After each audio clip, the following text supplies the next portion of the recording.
The new report shows that wedding costs are rising as the economy improves. Our own Lacey Monteleone is in the studio with more on how you can keep your own wedding costs low. Lacey? Dennis, the average cost of weddings is going up, with some parts of the country more expensive than others. But with some careful planning, you can still keep your budget in check.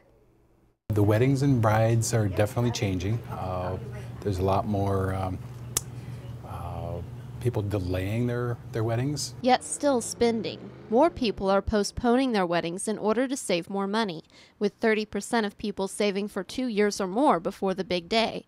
And with all that saving, more attention is being paid to wedding details. A lot more emphasis is going on nicer engagement rings. We're seeing that quite a bit lately. As the economy begins to improve, many bridal budgets are rising. The average cost of engagement rings is a bit more than $5,000, though there are some ways you can save. There have been new introductions into the men's, especially the men's wedding band market, what we call alternative metals, that are less expensive. But it's not only ring costs that can be high. Nationwide, the average cost for a wedding venue is just over $12,000, though in the Bemidji area, costs are considerably lower than what you would find in the cities. About 50% of the people that come in, I feel they are on a tighter budget than the other 50%. Some people come in and they're ready to do big catered meals and have a band and all the tents and tables and chairs. The average cost of a wedding is around $27,000. To keep your own wedding costs down, you can try going to local bakeries for wedding cakes.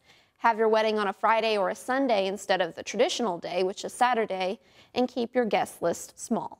We charge per the number of people here, so if you have a smaller, more intimate group, then we charge just for those people. If you're having a 200 person, then we have a specific price for all the tents and the DJ coming and 200 people. But if you're only going to have 100 people, then you're going to pay less. For most people, June is still the busiest time of year for weddings. They want the warm, dry, it's not going to rain on our wedding day time of year. It's not the busiest month for us for wedding sets and engagement rings. There's no question about that. It's all year round for us. But despite the expense associated with the big day, couples are still getting married, even if they have to wait a little longer to do so. Although wedding costs are high, most engaged couples do plan to foot the bill themselves, while those between the ages of 18 and 34 tend to split the cost with their parents. Dennis, back to you. Okay, thank you very much, Lacey Monteleone, for the live report from our studio tonight. According to the report, most engaged couples do not consider financial setbacks like poor credit, foreclosures, or student loans to be deal breakers.